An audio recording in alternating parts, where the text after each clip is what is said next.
केरल के वायनाड जिले में अफ्रीकी स्वाइन बुखार को फैलने से रोकने के लिए लगभग 500 सूअरों को मार दिया गया।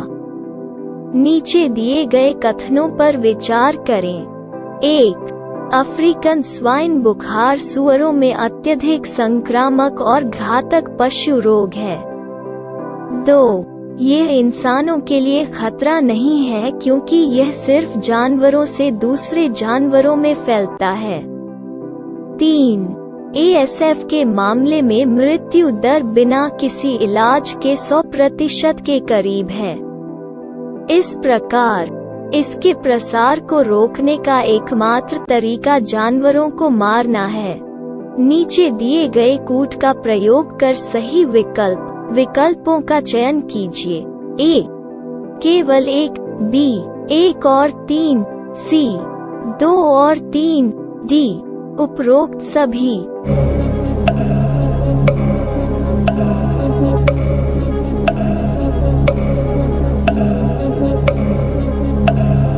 उपरोक्त सभी अफ्रीकी स्वाइन बुखार अत्यधिक संक्रामक और घातक पशु रोग है।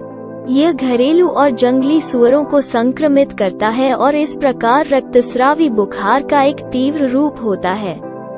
रोग के प्रकट लक्षणों में तेज बुखार, अवसाद, एनोरेक्सिया, भूख न लगना, त्वचा में रक्तस्राव, उल्टी और दस्त शामिल हैं। ASF के मामले में मृत्यु दर बिना किसी इलाज के 100% के करीब है। इस प्रकार इसके प्रसार को रोकने का एकमात्र तरीका जानवरों को मारना है। ASF इंसानों के लिए खतरा नहीं है क्योंकि यह सिर्फ जानवरों से दूसरे जानवरों में फैलता है। यह विश्व पशु स्वास्थ्य संगठन OIE स्थलीय पशु स्वास्थ्य संहिता में एक सूचीबद्ध बीमारी है। CLCUD शब्द हाल ही में चर्चा में था। नीचे दिए गए विकल्पों में से सही उत्तर चुनिए। A. यह संयुक्त राज्य अमेरिका का एक नया निगरानी और ट्रैकिंग तंत्र है। B. यह व्हाइट फ्लाई द्वारा फैलने वाले कपास के पत्ते के कल रोग को संदर्भित करता है। C. यह एक आर्टिफिशियल इंटेलिजेंस आधारित टूल है। D. यह भारत बायोटेक द्वारा विकसित किए जा रहे नए ओरल वैक्सीन का नाम है।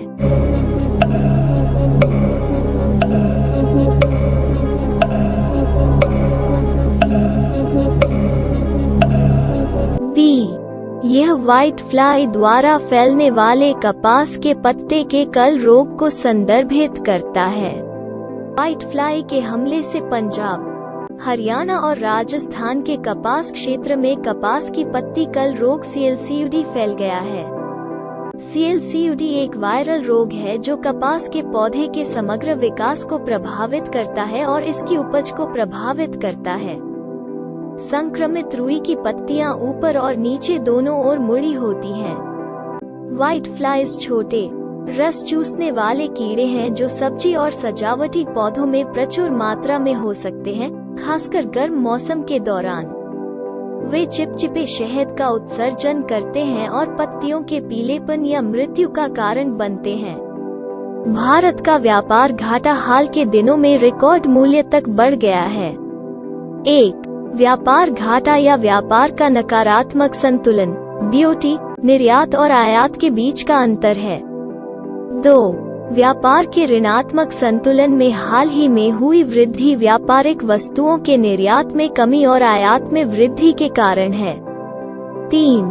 यदि व्यापार घाटा कम हो जाता है तो देश की GDP घट जाती है और इसके परिणामस्वरूप स्थानीय मुद्रा के मूल्य में कमी आ सकती है। नीचे दिए गए कूट का प्रयोग कर सही विकल्पों का चयन कीजिए। A. केवल 1, B. 1 और 2, C. 1, 2 और 3, D. उपरोक्त में से कोई नहीं।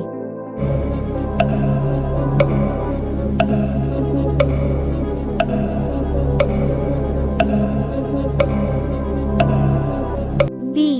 1 और 2 भारत का व्यापार घाटा जुलाई में बढ़कर 31.02 अरब डॉलर हो गया है, जो व्यापारिक निर्यात में कमी और आयात में वृद्धि के कारण उपजा है। व्यापार घाटा या व्यापार का नकारात्मक संतुलन बीओटी निर्यात और आयात के बीच का अंतर है।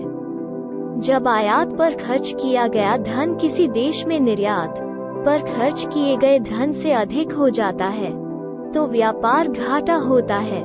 व्यापार घाटे के विपरीत व्यापार अधिशेष है। यदि व्यापार घाटा बढ़ता है तो देश की जीडीपी घटती है। एक उच्च व्यापार घाटा स्थानीय मुद्रा के मूल्य को कम कर सकता है। जलवायु परिवर्तन वर्तमान युग की एक वास्तविकता बन गया है। भारत की intended nationally determined commitment (INDC) के संबंध में निम्नलिखित कथनों पर विचार करें। 1.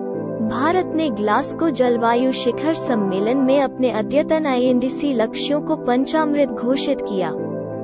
2.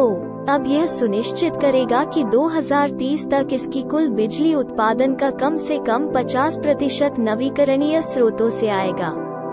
3. भारत अब अपनी उत्सर्जन तीव्रता को 2005 के स्तर से 2030 तक कम से कम 40% कम कर देगा।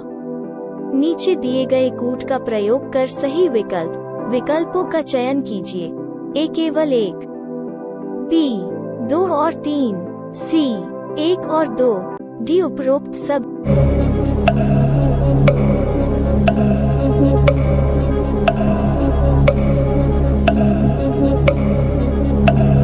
सी 1 और 2। भारत ने ग्लासगो जलवायु शिखर सम्मेलन में अपने अद्यतन INDC लक्ष्यों को पंचामृत के रूप में घोषित किया। 1. अब यह सुनिश्चित करेगा कि 2030 तक इसकी कुल बिजली उत्पादन का कम से कम 50% नवीकरणीय स्रोतों से आएगा। 2. भारत अब अपनी उत्सर्जन तीव्रता को 2005 के स्तर से 2030 तक कम से कम 45% कम कर देगा। 3. भारत 2070 तक शुद्ध शून्य कार्बन उत्सर्जन का लक्ष्य हासिल कर लेगा। 4. भारत अब से 2030 तक अपने शुद्ध अनुमानित कार्बन उत्सर्जन में 1 बिलियन टन की कटौती करेगा। 5. 2030 तक भारत की गैर जीवाश्म ईंधन ऊर्जा क्षमता को 500 गीगावाट GW तक ले जाना है। भारत में 10 नए रामसर साइटों को जोड़ने के बाद भारत में रामसर साइटों की कुल संख्या 64 हो गई है। निम्नलिखित विकल्पों में जोड़े गए नवीनतम साइट पर विचार करें और सही उत्तर चुनें। 1. मन्नार की खाड़ी समुद्री बायोस्फीयर रिजर्व। 2. वेलोड पक्षी अभयारण्य। 3. वेदाथनगल पक्षी अभयारण्य। 4. सतकोसिया कंठ। 5. नलसरोवर पक्षी अभयारण्य। नीचे दिए गए कूट का प्रयोग कर सही विकल्पों का चयन कीजिए। 1, 2 और 4, बी 1, 2, 3 और 4, सी 2, 3 और 5, डी उपरोक्त सभी।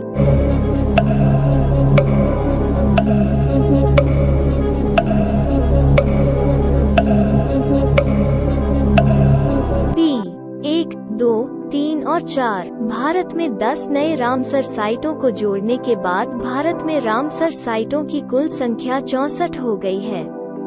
जोड़े गए नवीनतम साइट निम्नलिखित हैं। 1. सतकोसिया गॉज ओडिशा। 2. कूंथनकुलम पक्षी अभयारण्य तमिलनाडु। 3. नंदा झील गोवा। 4. मन्नार की खाड़ी समुद्री biosphere reserve Tamil Nadu. 5. Ranganathittu BS Karnataka. 6. Vembannur wetland complex Tamil Nadu. 7. Vellode पक्षी अभयारण्य तमिलनाडु। 8. सिरपुर आर्द्र भूमि मध्य प्रदेश। 9. वेदाथनगल पक्षी अभयारण्य तमिलनाडु। 10. उदयमाथनपुरम पक्षी अभयारण्य तमिलनाडु।